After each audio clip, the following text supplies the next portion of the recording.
Anyway, here we are, colleagues, 7 years into the agreed apparent arrangements between Gateshead Council and Persimmon Homes. Arrangements so tightly knit that this council has run the risk of being accused of a conspiracy. Not that I would ever say that, of course, Chairman.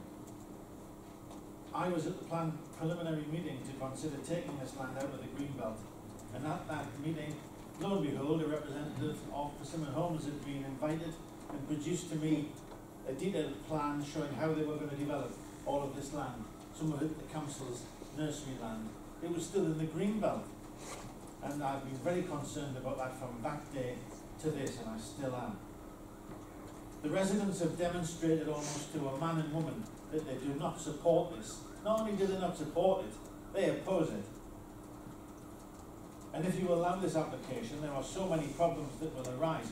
The flooding problem lower down in Dunston, identified by an honorary freeman of this borough, who's sadly now deceased, Professor Paul Younger, an expert in the field, as being caused by the excavations we made in the Watergate Park when we created the lake. They're going to be much worse. I wish he was here to ask them. Wildlife and visitors alike will be deterred from using the Watergate Park, which is effectively going to be eclipsed by the enormous housing development adjacent to it. And traffic we've heard about. I've noticed that the representative of the highways did not tell us how many additional journeys there would be heading east, and that's where the problem is going to be occurring, not heading west into Wickham. Already the traffic's horrendous, but with at least 2 cars per house from executive homes, which they want to build, that's going to be added to an already congested and nightmarish Wickham highway.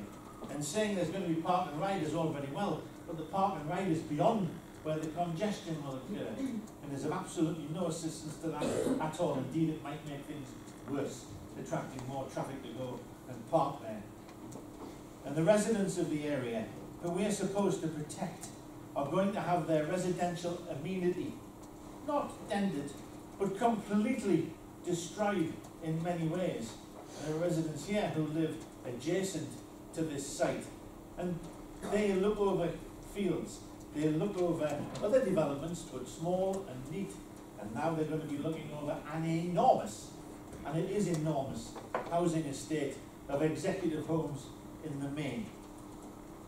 So their residential amenity is going to be completely destroyed by Persimmon Homes in association with the planning department of this council, and if you vote for it, colleagues, by you. And why? Although we need the money, this is going to be just for the sake of the profits of Persimmon Homes and more money in the council coffers. I'd like that, but not by this means. It's for the sake of profit, it's for the sake of money, it's a development we don't need, we don't want, and will cause damage and harm to the area I represent, and I don't want it to happen, and I hope that you don't. So for the sake of the residents of this area, for the sake of all those items I've mentioned, for the sake of sanity, in an area that should frankly never have been taken out of the Greenbelt, and was done so for motivations of profit, I would ask you to do the decent thing and vote against.